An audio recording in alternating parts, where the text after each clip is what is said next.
Hello, welcome to the channel once again. We're going to do a front wheel bearing replacement. I opted for the option to press these in or out. You can get the whole assembly. You can see here I sped this video up and I have opted to do a voiceover because I have a big humongous fan playing in the background and it just really covers up everything. I did try to do a noise reduction on it to get rid of some of the background noise of the fan, and it just really distorted the video too much to hear anything. I really didn't speak too much during this process anyway. All you would have heard was just tool usage and maybe a slip of a word here and there. You can see here where I am compressing my shoes here with on my calipers here with a big C clamp. I'm getting ready to take off the entire caliper because I got to remove the hub and everything to get to this bearing because it all comes off. And I was just looking to make sure I wasn't forgetting anything. Don't forget your anti-lock brake sensor cable that's on here. I almost forgot it when I was doing it myself, so I just reminded you guys there too. So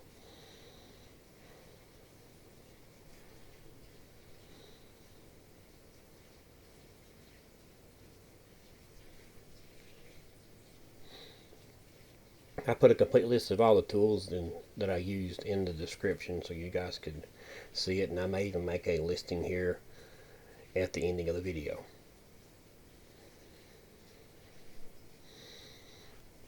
And yes, I am practicing safety first. Off to the right past my jack, I do have a jack stand up there under my frame just in case this jack does give out. Always practice safety first. After I broke the bolts loose on this caliper, I did use my little impact and whizzed it around a little bit. It does save a whole lot of time. Of course, hand tools is completely optional too. It's no problem. Well, once you get your caliper off, lift up out of the way, tie it up somehow or another. You see me here get up and go look for a way to tie it up now, and it'll flash back already tied up. You'll see me check every now and then on my camera. My camera will stop recording after a few minutes, so you'll see me check that repeatedly.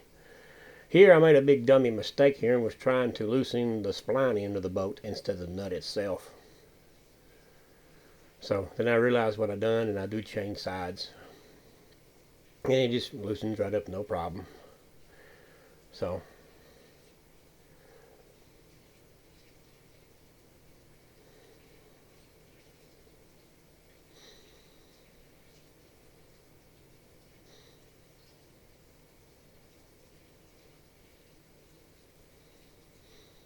if you don't have a press or have option to a press, you can buy the whole hub assembly with it already put together.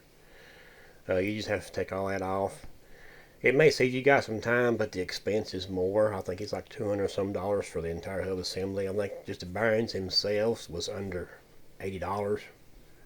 If you got a way to press them in and press them out, it can save you some money. This one here is the last of the four I did replace. I did somehow or another during the luck of the draw get two bad wheel bearings. Last year I replaced the right rear and it went bad here recently. I had a roar that I could not get rid of, and I thought something else was going on. I went ahead and changed transmission fluid and thought my rear end was going out and checked fluid in it and trying to eliminate everything. I said, I still have a old bearing that was in pretty good shape for the rear. Let's switch it out and see if that would solve my problem, and behold, that was it. So luckily that bearing was under warranty. All these bearings have the same replacement warranty. They've got a 3-year replacement. If you throw my local parts dealer, if you order these things online, it may be harder to get a replacement. Just like everything else, you can get stuff bad, just luck of the draw. But my luck of the draw that I did get a bad front one. My right front one was bad when I got it, and of course my right rear one was bad from last year. So I guess it happens. So let's Watch me work on this and enjoy the video.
Now there is a lock ring that's on this bearing after you take the hub off.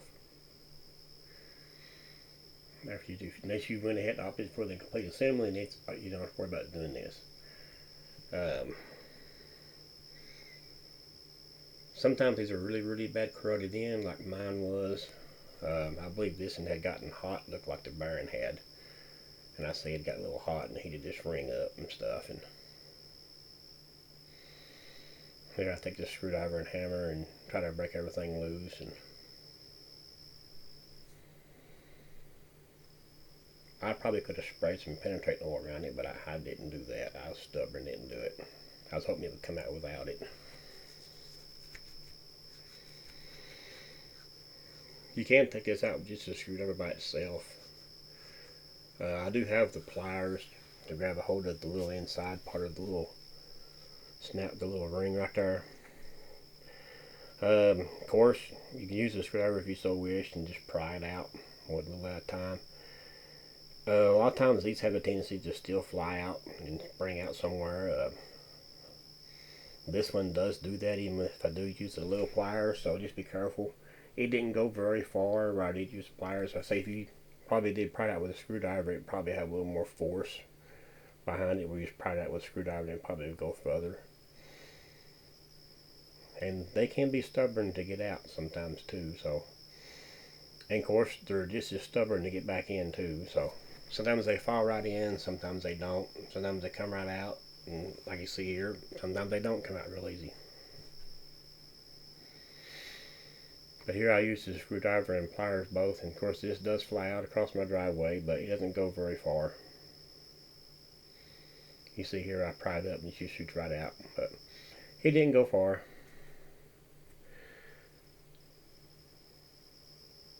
So let's get back. Well, let's change that up. And I was going to play some more good elevator music, but let's just go ahead and do some more voicing over here. Reminder, when you start using a press, be sure you are mindful of what you're doing with the press, because you're dealing with a lot of forces here, a lot of pressure building up. That pressure will go somewhere, either kick out at you or something like that. So do be careful when you use a press. So do exercise caution on that. So I do need to make some proper pressing tools for my press. I just use whatever I had around. I think I used sockets, and I think I had this little piece here, a piece of stainless steel pipe fitting here, and some angle iron, and of course I had some old cross tire plates that I had gathered up for forging material and stuff with, and my phone just went off, so sorry about that. So, but here I'm using one of my sockets to finish pressing this bearing out. There it goes. And here I am going to pull this race off the hub now. So you notice this socket has I have a socket here, I don't know if it's a Z or not, that has a race stuck on it. Somehow or another, when I pulled a previous race, it decided to pop, and it actually sealed itself on the end of my socket, but it also had cracked. So, but then I got it off. I don't think this has got it. No, this does not have that on it. It's another one. Or either I done took it off one. So, and here it is. The race is now off the hub. So we can go ahead and start doing our. Well, I keep saying we're going to play some cheesy music, and I keep changing my mind. So I do apologize for that. So here we are pressing our bearing back in. Now, if your vehicle has the anti-lock brake system on it, and you have the bearing that has the special magnet strip on the back, you've got to make sure you put it in correctly. If you put it in backwards, it will still work, but your anti-lock brakes will not work correctly, because that sensor will not function right. You see here where I'm pressing the bearing back in. You can see I don't have any good proper pressing tools. I had an old wrench here that I'm using to press this bearing in. We do get it pressed in. Just takes a few minutes, but like I said before, please use caution when you're using a press, because things can fly out on you. The pressure's got to go somewhere when you're pressing in or pressing out. So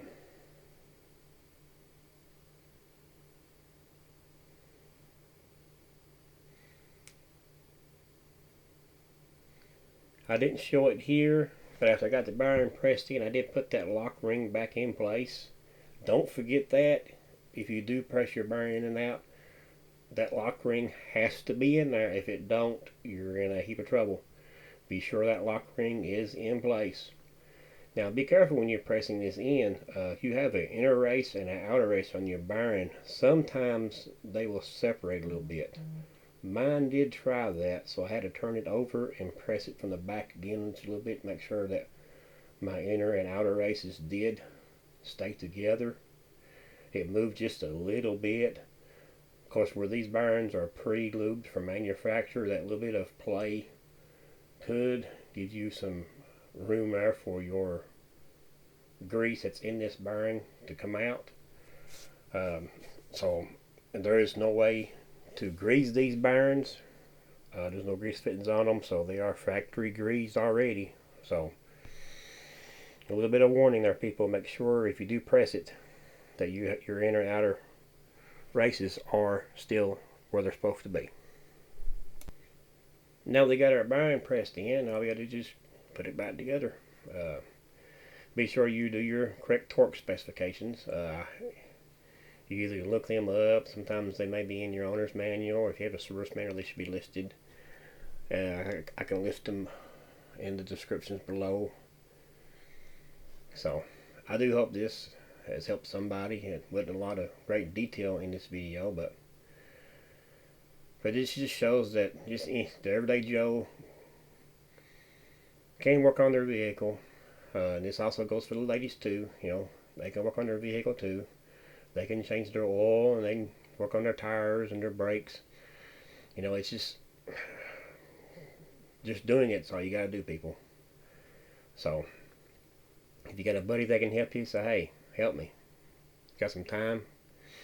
You know, I need a helping hand, or just watch me.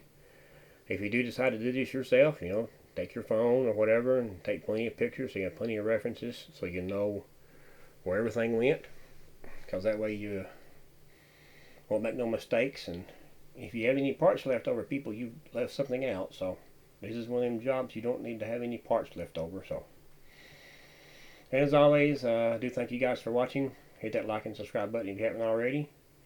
Of course, comments are always welcome. And thank each and every one once again, and do have a wonderful day.